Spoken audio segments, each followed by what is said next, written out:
Hello, hello, hello. It's Dr. Tread Rissacker. It is 9:30 in the morning. It is March 27th of 2024, and I am back online. I took a little hiatus, just took a little time off, but I'm still here, and I have some incredibly important news to carry with you today.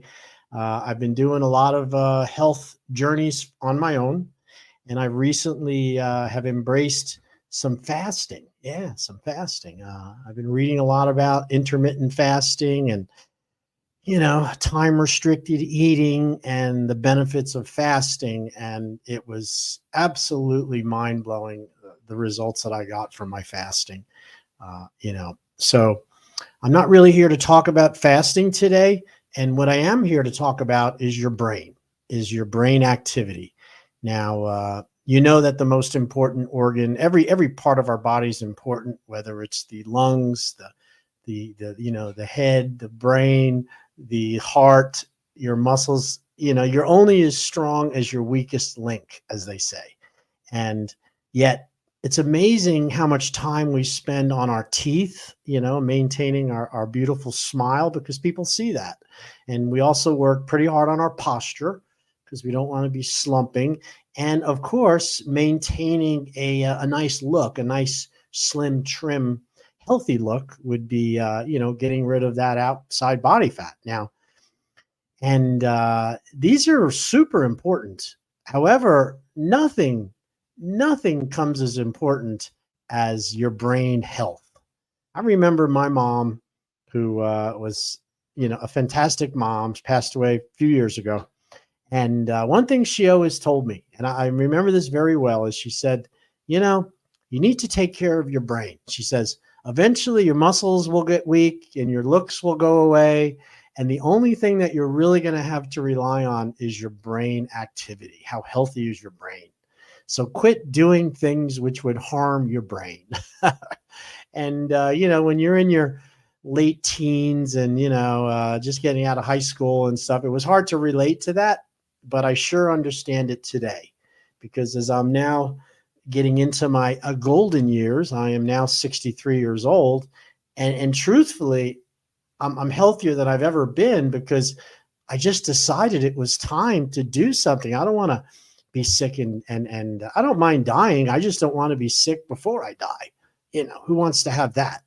And it's a term we called lifespan, is how long you're going to be on the planet. Most people understand the term lifespan, but then there's another term called health span. And that would be how healthy you are until you reach your lifespan. And you want lifespan and health span to be perfectly equal. You want them to be together. In other words, you want your health to run out when your life runs out. Now, try the opposite. Have a really long lifespan, which medicine and knee replacements and all the different types of emergency care we have available, it will extend your lifespan. But what is about your health span? Do you want to? I'd rather be 75, 80 years old and have my health span equal my lifespan and then die, versus losing my health in my 50s or 60s and then living another 20 years being sick and miserable. That, to me, is why I have the Slim Body Laser Spa. It's why I've dedicated so much of my time and effort into educating people about wellness and about choices you make. I don't mean to be critical of medicine and all the drugs, but in my opinion, medicine should only be used as an emergency when you messed up, when you've made mistakes, when you're in trouble and you need crisis care. They're wonderful at crisis care. Don't come to a chiropractor if you're in an auto accident and you're bleeding. We're not going to be able to help you. Medicine is super at first aid and this type of care, but it's terrible at managing chronic diseases. I mean, the symptoms, the system is against getting cures. The medical pharmaceutical industry and the medical industry and the hospital industry is not really that they're not really focusing on prevention and things you can do to not need medicine. They believe in medicine. So every suggestion you get, every time you go to the doctor, it's going to be their model of healthcare. And to me, let's realize that you can make choices today to make better choices, to live longer, to live fuller, and to have more enjoyment from life. And you know what? It really begins and ends in your brain. So that's why I'm here today. I'm going to bring out this. This is a PowerPoint that I had gotten from a group that I had done some work for. And I had done this presentation several times at some assisted living centers. And it just made sense to do it here. Okay, so I hope you enjoy this. So this is a presentation called The Keys to Embrace Aging. And this is about brain activity. And this is all of the things that you need to know about maintaining and sustaining a healthy brain. All right. I know it doesn't get much attention because it's buried in the skull. And when we think of brains, I think of crazy scientists, pulling brains out of petri dishes and out of jars of formaldehyde. But that's really not what we're talking about here. Your brain is the center of everything. All of your bodily systems, your heart, your lungs, your kidneys, your digestion, your muscles, your balance, your coordination, your hearing, your ability to see things. It's all controlled and regulated and endorsed by brain function. Brain function equals lifespan and health span. But what do we do to keep our brain healthy? Most people, I didn't know this, much of it. I mean, I had some suspicions that food and diet and exercise and sleep and staying away from toxins was probably a good idea, but I really didn't realize how important it was. So for that reason, I'm going to really go over this today so you understand exactly what's happening, okay? So let me just bring this screen up for you. And I will minimize myself down to the bottom here. And we're going to look at this slide together. Okay, so this is a presentation on keys to embracing aging. Brain activity presented by Dr. Tread's Slim Body Laser Spa. So let's get over here. Now, your brain is a highly complex organ. Did you know that you have over 100 billion? That's billion neurons. There's more connections within your neurons where those nerves connect than there are stars in our universe. Think of that. Your brain only weighs 3 pounds, but it uses 25% of your body's energy. 25% is used by only 3 pounds of you. Okay. And 60% of your brain is actually fat. It's not protein. It's not muscle. It's not bone. It's 60% fat. That should be surprising. And for that reason, fat is an excellent source of brain energy. So that's one reason why I point this out. The other thing is it uses 25% of your energy. And there's more connections and more information in there than stars in the universe. And that just blows my mind. Okay, so that's the first part about it. Now, the aging brain and the aging mind and how to fight back. So your brain is constantly changing. It doesn't just stay in one situation. What happens is when these neurons that you see in this example over here, when you see these neurons, I don't know if you can see it over there. These neurons are dendrites, which come out from these neurons. And these neurons grow together as we are challenged with new information. So when you are given a body of water, let's say you see water, and then you see somebody drown in the water, and you realize that could be you, your body is building brain connections to tell you, be careful when you get in the water. And these are grown. And what happens is the connections that you use a lot get strengthened. And the connections that you don't use a lot, the thoughts you don't think a lot about, get pruned. They actually get removed because the brain can't have all of this data going on. It's a storage, but what you need to function on is today. And the truth is this process of connections getting pruned and used connections getting strengthened is the basis of habits, the basis of addiction, the basis of how we learn things. And this process continues throughout your whole life. Now, how can we harness these processes to promote better mental function in aging? So this is why one of the hallmarks you're going to find out in this little presentation I'm going to show you is that you have to challenge the brain every day.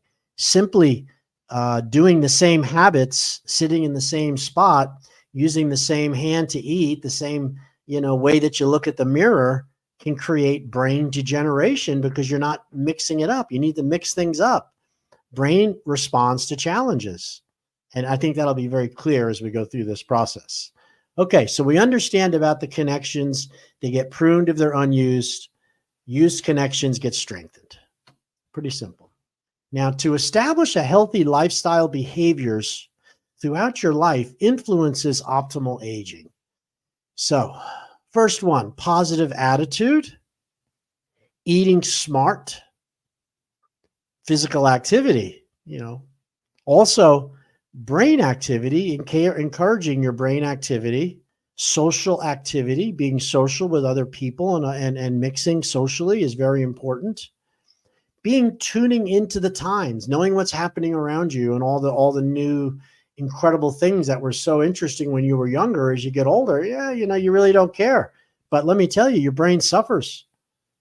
You want to practice being safe with optimal aging, making sure that you have a handrail if you're unsteady, if you're in a situation, you got to be careful about when you walk. I used to, as a chiropractor, I would tell a person, don't look down when you walk.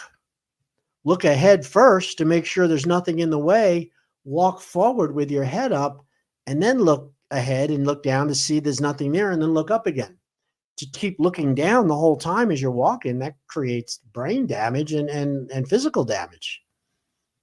You also want to know your health numbers, and that would be your body fat percentages, your resting caloric intake, your blood pressure, your cholesterol levels, your blood sugar, because all of these factors come into creating brain disease through metabolic syndrome.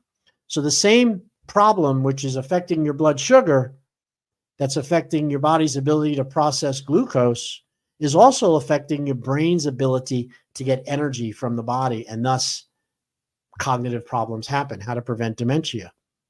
Know your numbers, man. Stress management is huge. Stress is a fight or flight response. We're either running from something or hiding from something, and we're not thinking about long-term math equations. You're not thinking about where you're going to be in 10 years. You're not going to think about who you love and who you don't. When you're under stress, it's about protecting your body from death. You become very over concerned about your health. And then the other part is you feel like you're running out of time. That's how humans respond to stress. They get concerned about their body. They're worried about health problems, and they never think they have enough time.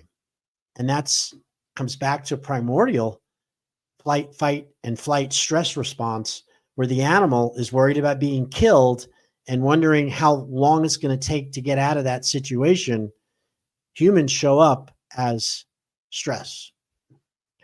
Also, managing your financial affairs. We live in a world that requires money. We haven't gotten around that. If you're broke and you don't have money, you're going to have a lot of stress. And you need to manage your financial affairs as you get older so you have that money. You're not stressing out over every time the gas goes up a few cents.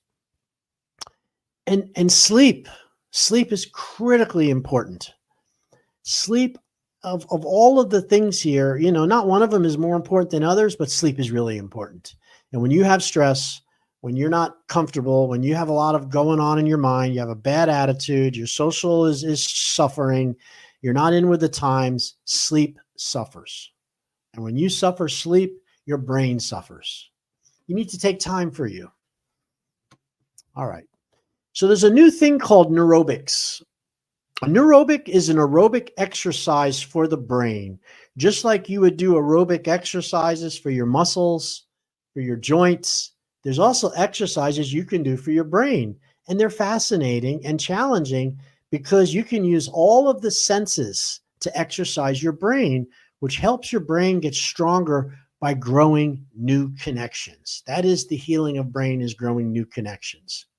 Neurobics, or aerobic exercises for the brain, they force you out of habitual routines that do not demand as much brain power. For example, you don't think about the way in which you brush your teeth every day or every night. You just do it. But if you were to brush your teeth with your non-dominant hand, you will have to work harder to properly brush. And thus, your brain connections will be improved. The same concept can be applied to getting dressed, eating, or doing other familiar activities, including driving a new route home from the store or cleaning the kitchen last if you usually clean it first. Mix things up. Sit on the other side of the TV once in a while. You got to mix things up. You get into habits which are easy, and the brain starts to degenerate because it needs to be challenged. So what is better for your brain? Socialization, mental stimulation, physical activity, nutrition, and sleep. And this has to do with socialization. So here's some suggestions. Keep in touch with your friends and family, friends and friends. Stay engaged or involved with your community. Know your neighbors. And literally plug into the world, watch some YouTube videos, learn some new things, and socialize. Get out, say hi to your neighbors, volunteer at one of the churches or somewhere where you can help people. People that do that have much healthier brain function than the ones who isolate and become shut-ins. Very unhealthy to be alone. We're social creatures. We need each other more than you could ever imagine. Mental stimulation. Mental exercises can stimulate and enhance your brain cell connections. Mental exercise can delay the onset of Alzheimer's disease and/or reduce the effects. Mental exercise increases the blood flow to the brain. So how do you exercise your brain? Here's the first way: good old physical activity. Yep. Physical activity, it increases the blood flow. It helps memory and thinking. Physical activity reduces stress. It enhances decision making, and it helps delay Alzheimer's disease just by being active. Your brain is an organ. It needs blood supply. It needs nutrition, and it needs to do its job and then be cleansed through blood flow and nutrition. Yet, just like if you didn't exercise your muscles, they would get weak. If you don't exercise your body, that's how you get blood to the brain, is by exercise. So the number one source of dementia and cognitive decline in most people over 50 is they're just not exercising anymore. They're not doing anything to raise their blood. They get lazy. And this causes the brain to atrophy and suffer. So the first thing, physical activity. Absolutely, 100%. This is how exercise protects the brain. When you move your muscles, you produce a hormone called an insulin-like growth factor. The insulin-like growth factor goes to your brain, and it helps to repair and it helps to rebuild the nutrition and the substances necessary to protect the brain. And one of them is called brain-derived neurotrophic factor, BDNF. BDNF is produced by the body when you exercise or when you go into fasting, when you're not actually eating. Your body produces these brain-derived neurotrophic factors, which repair and can heal the damaged tissue in your brain by simply exercising. The role of nutrition with food as medicine in the brain is really, really important. Nutrition is the most important and least used tool for staying mentally and physically fit. The typical North American diet is toxic. It's full of sugar, saturated fat, and chemical additives. All invite free radicals and inflammation to invade your brain. Free radicals are the byproducts of chemicals and processed food. When our body breaks down these chemicals, these substances are called free radicals because they're radical.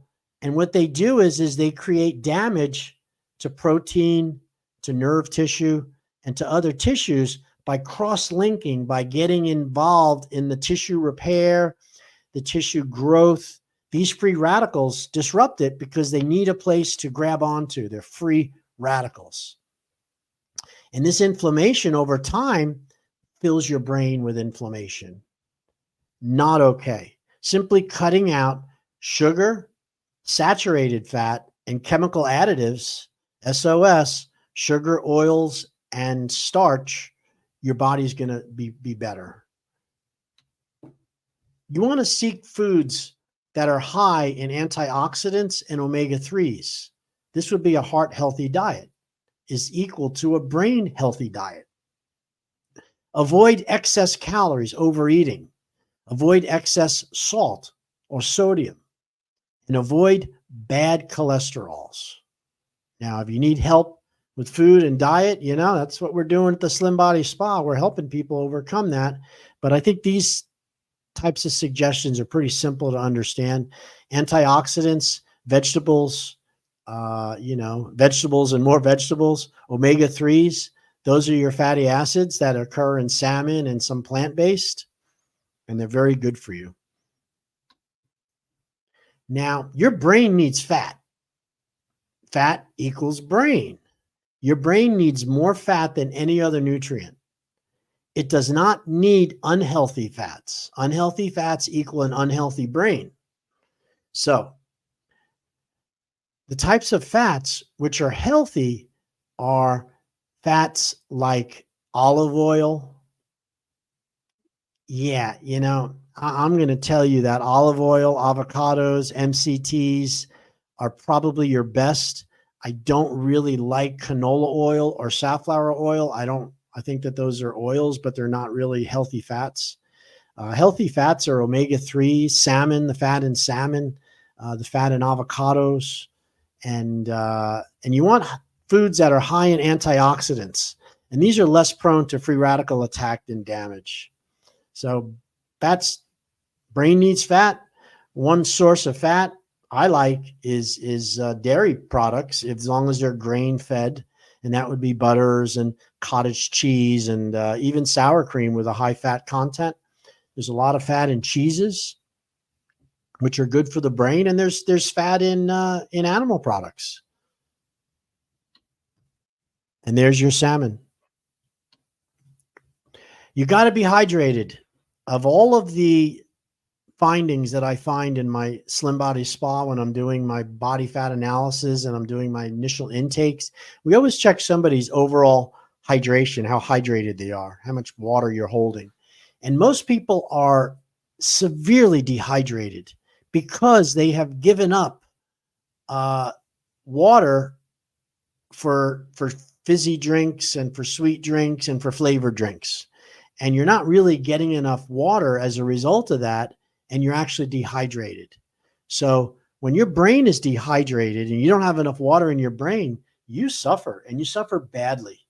I really mean that. It's not pretty. And hydration, just being hydrated, is the number one thing that's going to help you with brain function. Okay. There are some foods that make you smarter. How about that? Berries, blueberries, raspberries, blackberries. They're smart because they have antioxidants.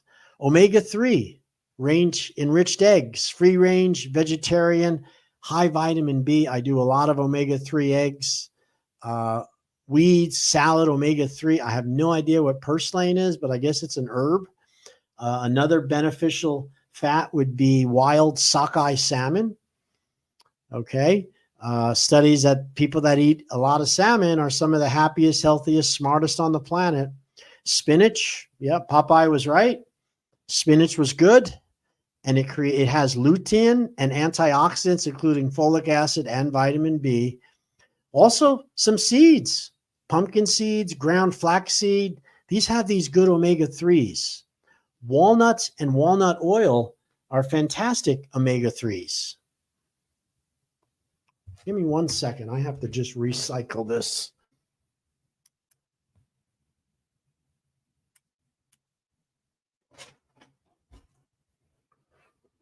All right. And we are back. Yeah, there's every 30 minutes, my camera has to be recycled. So I needed to do that. All right. Some more things to help with brain function are herbal remedies. And that would be turmeric, calorie restriction decrease of 25%. I'm going to go back to that. You want to use both vitamin C and vitamin E. And if you have enough vitamin C and E, you can decrease the prevalence of Alzheimer's by 78%. Vitamin C and vitamin E are heavy, strong antioxidants, and they help stop the cross-linking and the cellular damage in your brain. So you want vitamin C and vitamin E. Also, CoQ10, which is something which helps with nitric oxide and helps with blood circulation. And CoQ10 is a wonderful supplement that helps improve oxygen. And exercise training increases the size of your hippocampus, which is a part of your brain which controls memory. And you should be getting vitamin D. If you don't know about vitamin D, since COVID, you've been living in or under a rock somewhere, because vitamin D is super, super beneficial, and it activates over 900 genes that help with health. Now, the caloric restriction, a decrease of 25% of the amount of food you eat, has been proven to extend lifespan, to help with health, to decrease inflammation, to improve memory, to improve sleep, and to also help with blood sugar and to reduce the chances of having metabolic syndrome by decreasing your calories 25%. Now, that's not asking a lot, but it is, we are literally digging our graves with our forks and knives, people. If that isn't news to you, if that's something that you don't believe or think that that's what's happening, just go out to any event where they're walking in the park, or just go to a big grocery store in the morning and look at the people walk in. They have to hold on to carts to get through the day, and they're filling up the cart with more food and more stuff. And we're just overeating, and we're eating too much and too often. Cut down your calories by 25%, and your brain will thank you for that. So these are some of your important numbers. All right. Now, this would be a whole 2 hours to go over each one of them, but I'm going to try to skim through this very quickly, and so you understand what they are. The first number you need to know is your BMI, and that's your body mass index. That is how much fat you have compared to lean muscle. We want to be between 20 to 25% of our body can be fat. The other 75 to 80% should be lean muscle. Now, obviously, it's not all muscle because there's water and bones. However, we don't want to have too much body fat. If your body fat starts creeping up above 25 and 30%, this is a high BMI, and this is inflammatory, and this will cause you to be sick and have brain problems. You want to know your caloric intake per day. That's why if you don't know how many calories you normally eat, how can you back off 25% if you don't know that number? I have found that people that count their calories get better results than those who do not, because you can't get rid of food you ate. It's going to be stored. It's going to be turned into fat, and that's just the way it goes. So you don't want that to happen. You want to know how many calories you're eating every time. The other one is increase of fruit and veggies.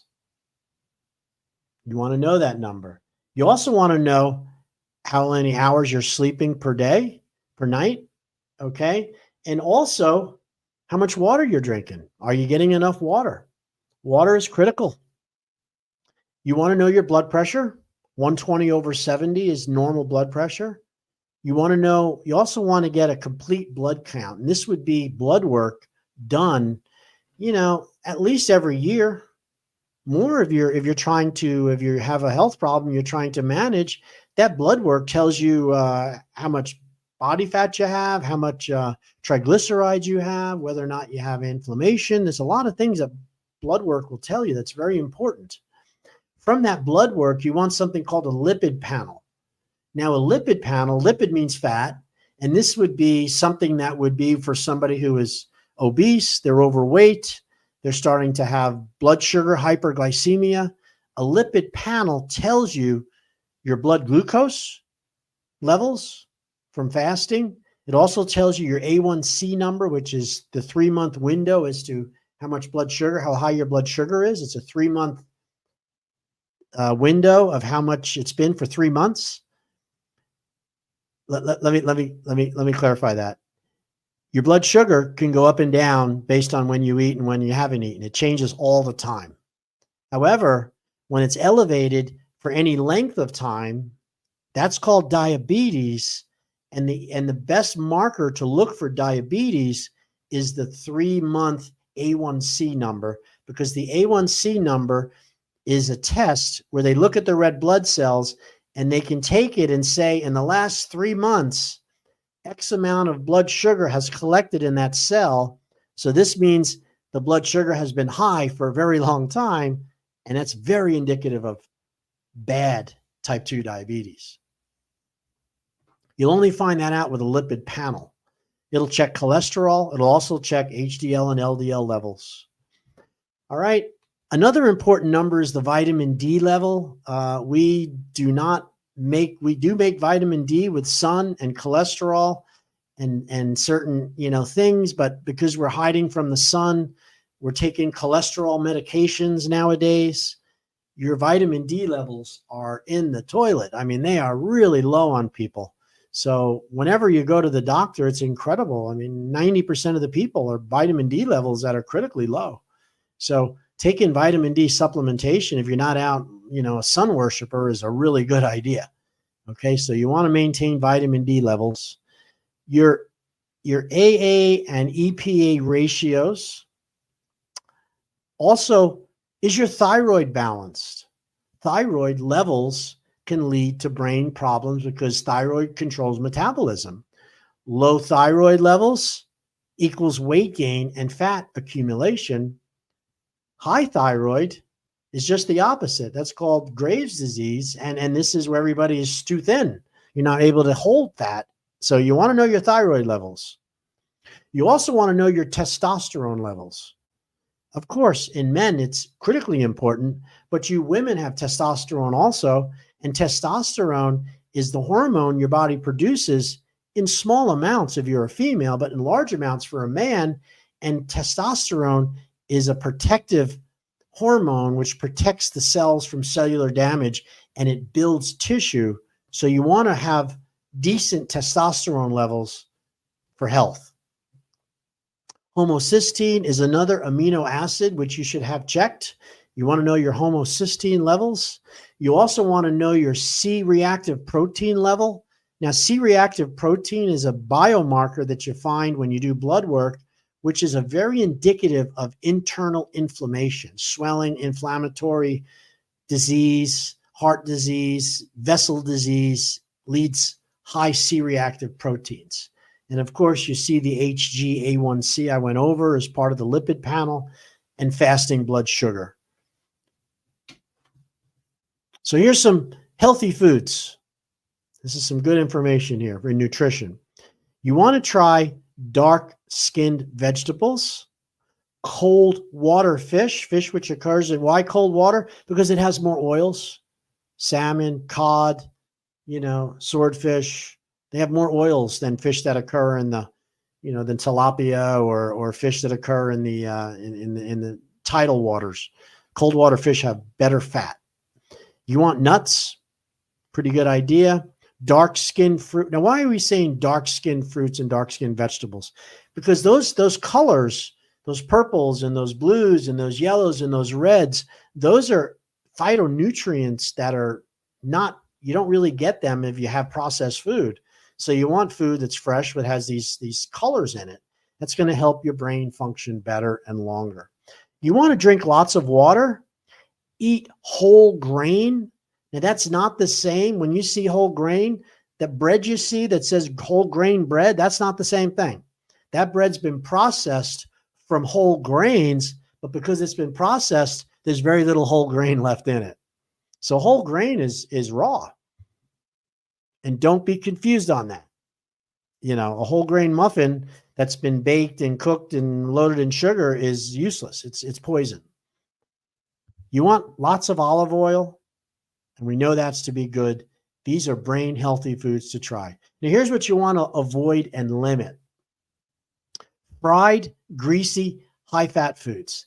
Listen, stay away anything that's fried. Unless you fried it yourself in olive oil or maybe some grapeseed oil or coconut oil, which are good fats, any of the other fryers are just toxic for your health. Stay away from fried food. Excess sugary products, things that contain high fructose corn syrup, HCFS, it says on the label. I don't have to tell you about that. If you still think that sugar products are good for you, then you might need to go back to elementary school and go over that again, because they're death. It really is. Too much of it, of course.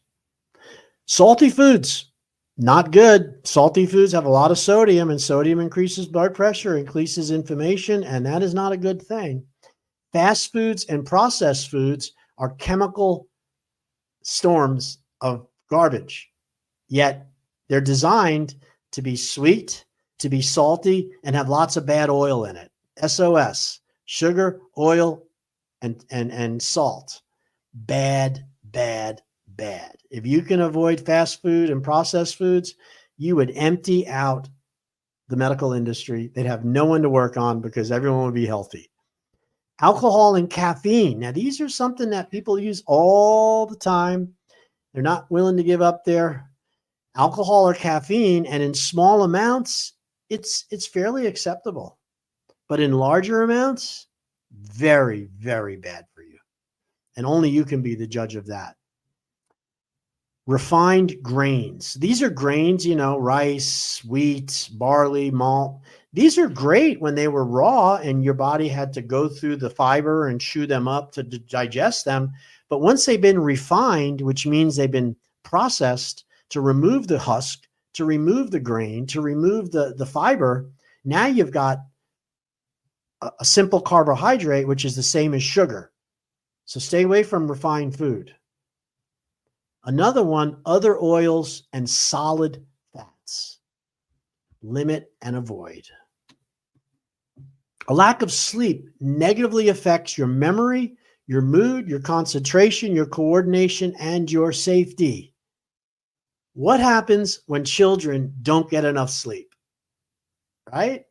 You know exactly what happens. They are cranky, they are upset, they're moody, they can't concentrate, and we know little boy just needs a nap, you know? Why don't we treat ourselves the same way? Listen, if you're tired, take a nap. You're not giving up on the world. Don't worry what somebody says. Some of the most successful, most productive members of our society back in ages napped every day. I mean, you know, presidents, famous baseball players, famous artists, and people that performed all took naps. Some of them actually required that they have a cot and a place where they can take a nap in between during the day. It refreshes your brain. It recharges the neurons. It's a good thing. Most people are walking around completely sleep deprived because of the stimulants of food, and then they're not getting enough uninterrupted sleep. It's okay to catch up on sleep. Your brain will thank you for it. How to get better sleep. exercise, eat a well-balanced diet, set regular bedtime and waking hours, avoid reading or watching television while in bed. So I'm only going to say one thing about this, about reading in bed and stuff. This is a fact. When you start to get near when the sun goes down and it's getting dark out and your body is starting to produce melatonin, you're going to get this one time close your eyes and go right to sleep because it's a natural state. Now, if you do that in front of a TV, if you do that listening to something which is maybe an audio tape, or you're doing it on the couch instead of going in and going to bed, you're going to miss out on that initial gift of instantly falling asleep. And by doing it on a couch or not in bed is going to require you to either get up because your back's going to hurt because couches and chairs are not where you should be sleeping, and going into bed. But now you've missed that opportunity, that quick fall to sleep that you get. And now you struggle to maybe go back to sleep. Or if you do, you never get to REM sleep. It's not the same. Gosh darn it. Stop falling asleep on the couch. Stop falling asleep on the chair. If you're sleepy, get up, go into your room and go to sleep. If you wake up at 3, 4 in the morning because you went to bed too early, that's fine. Pick up a book and read. It'll be quiet and you'll get more done. All right. Oh, and here's my favorite. Don't worry about this. This is common. Everybody has obesity. Nobody's really doing anything about it. The medical profession is setting up a system that's going to bankrupt the whole America with this Ozempic, because they're going to start making sure that everybody that's obese is going to be put on this semaglutide, and they're going to make sure that that taxes pay for it. Remember, we're 80% obese, 80% overweight. 40 to 50% of America is morbidly obese. That's a health risk. It's going to bankrupt the country. And the latest, greatest is Ozempic, which I am 100% against if you haven't tried other things first. And that means more than promises, more than a Fitbit watch, more than joining a gym and not going. Okay, come on. You're on Ozempic because you're not taking good care of yourself, or you wouldn't be overweight and fat like that. And over time, you have to take that stuff forever. It doesn't cure the problem. In fact, it creates recidivism. Once you get off of it, you'll have to take it the rest of your life. And they're proving that. And the average cost right now is about $15,000 per year. So can you afford that? Obesity shrinks your brain. It's associated with reduced brain volume. It slows cognitive function. Brains of overweight, obese individuals appear 8 to 16 years older, respectively. It also controls type 2 diabetes. If you are obese, get into the Slim Body Spa as quick as you can. I got lots of different tools. We get results. I'll leave it at that. So what steps can you do today to start making better brain health? Physical exercise, moderate intensity walking, at least, 150 minutes per week. So if you walk 7 days a week and you do 20 minutes, you're good. Okay. You want to lift weights. You need to strengthen muscle. Muscle is absorbs the toxins. Muscles protect your skeletal system. If you fall, muscles allow you to get out of bed. They allow you to sit up. They allow you to digest. Muscles are everything. And you need to concentrate on strengthening muscles when you're older. And once you're over 50, you have to lift weights. You can't get the muscle strength back just by walking the bridge or riding on a bicycle. I mean, for the most part. You need a healthy diet. Brightly colored fruits and vegetables, at least 5 servings a day. Your healthy diet should contain fish, ocean, swimming fish every week, and also a Mediterranean diet or a DASH diet or a keto diet, which was not in this study, but keto is proteins and healthy fats, low carbohydrate. You want mental exercise, creative, productive activities, puzzles, games, arts, crafts, start a new hobby, do crossword puzzles, sit in the opposite side of the room, get out of the chair that you've been in and sit in the other chair, mix things up. Your brain will love it for this. There's also computerized brain games you can do. Now, what about the risk factors? Now, I've been talking about brain health and I've been going over this, and now you're starting to realize that it's important. But listen, if you have any of these problems, this is really important to you because you're at a huge risk of developing dementia, Alzheimer's, and the fact that someone's going to have to take care of you the rest of your life if you don't do something to help yourself. Here's one of them, diabetes. Type 2 diabetes. If you're diagnosed with type 2 diabetes or you're hyperglycemic and you're moving in that direction, you're a huge risk for brain problems. Hypertension. That would be a blood pressure that is elevated over a series of months or weeks, not just one time. If you have hypertension, you got blood supply issues, and you need to look at this because this is eventually going to hurt your brain. Obesity. Just talked about it. Big fat people have small brains and it just gets worse for them. Sleep apnea. If you're having problems with sleep and your body just stops breathing and then you take that big breath and and your wife's telling you that and you're always tired, you might want to think about a sleep study, get on a CPAP machine. Sleep apnea is a huge risk factor for dementia and brain problems. Have you ever had a head trauma? Have you ever hit your head? Have you ever been in an auto accident where maybe you went forward but didn't hit your head, but all the brain material went back and forth? That's what happened to me. You are at more of a risk of developing dementia and cognitive problems because you hit your head. And this could be even something when you were a kid. This is what leads to these problems. Your genetic disposition has to do with finding out familial family members that have had brain problems before you.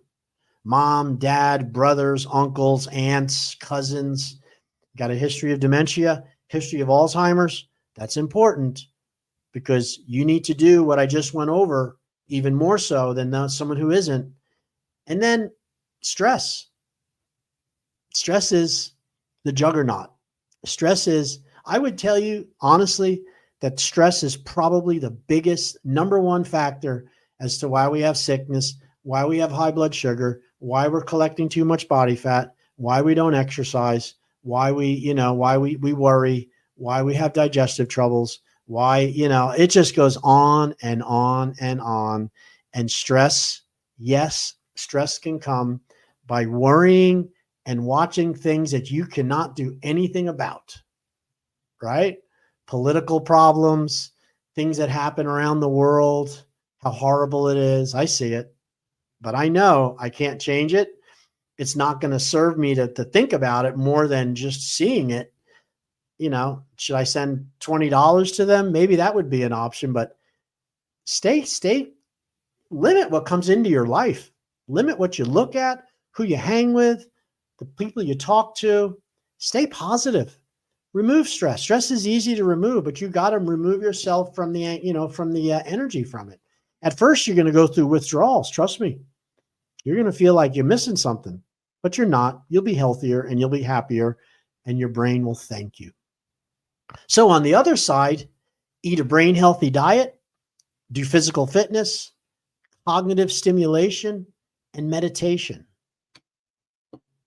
Now, nootropics are smart drugs and cognitive enhancers. They're supplements and other substances that may improve your cognitive function and memory, creativity, or motivation. Now, these should be used carefully because they can help, but they're not a fix-all when you have other problems.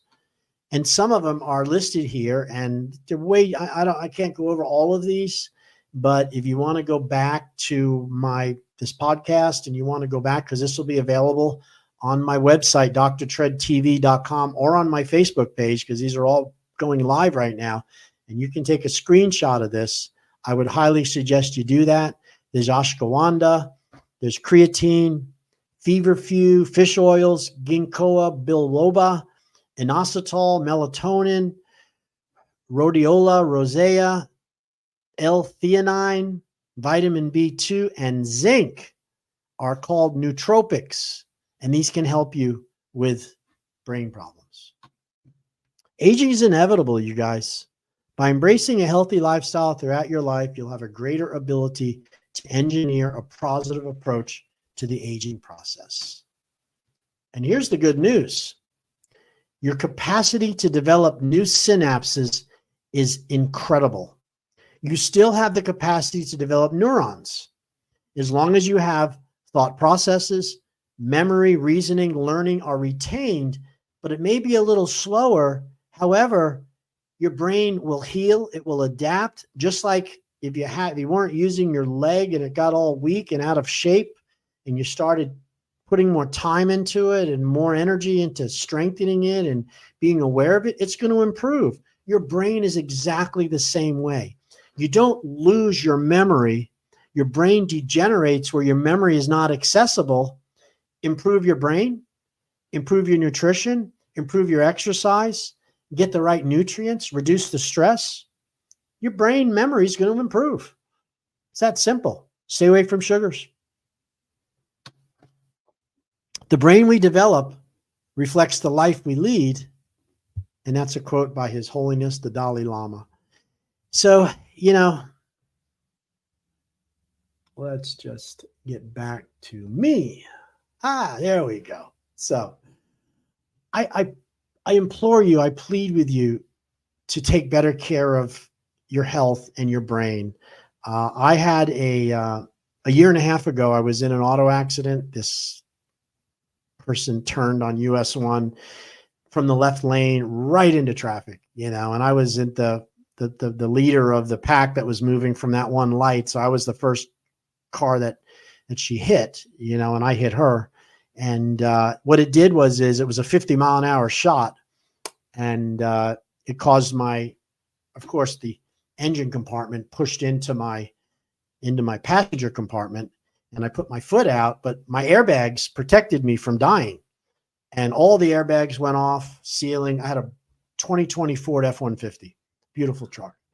And the truck, that impact stopped, and then it pushed off to the side and it flipped over in the air, did a complete somersault and landed on the tires. I hopped out of that. Airbags went off. I was able to cut one of the airbags away on the passenger side. I happened to have a razor knife in my truck from hunting. It's weird, but it's amazing how things are provided when you need them. And I climbed out that door, and I didn't really get hurt that much. I hurt my foot, and I was shook up, but I didn't. I just couldn't believe it.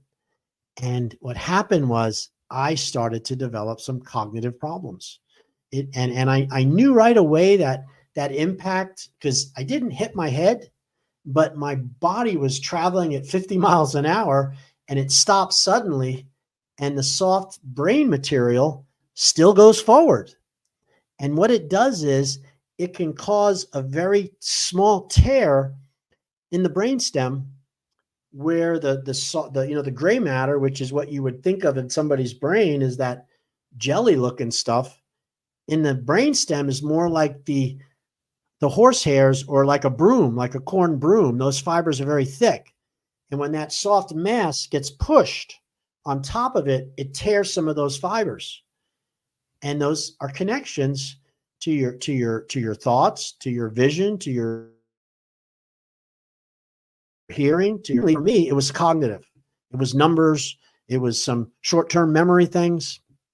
And I went right away, right at the accident, because I didn't break anything. And I went to the chiropractor, of course, but one of my friends is a neurologist. His name is Dr. True, and he's a board certified neurologist, chiropractic neurologist, and he specializes in brain therapy. So he used his laser to help me heal from it. And I was super, super grateful. So I went to Dr. True. He helped me out enormously. And now I'm really, really working hard on keeping my body healthy and helping with my brain to be healthier. And when you see my face, and my whole face has changed since I lost that weight. And I can't say enough for it. So listen, if you need any help, call my spa, 772-223-5885. You can go online, Dr. Tread Slim Body Laser Spa, hit the contact page. I can help you with the fasting. I can help you with, helping with brain healing. We do lasers for brain, treatment. We also use the lasers to get rid of the body fat, which eventually improves brain function all the way around. Okay. So if you like what you heard, give me 2 thumbs up, hit the subscribe button. I so appreciate you. Namaste. God bless.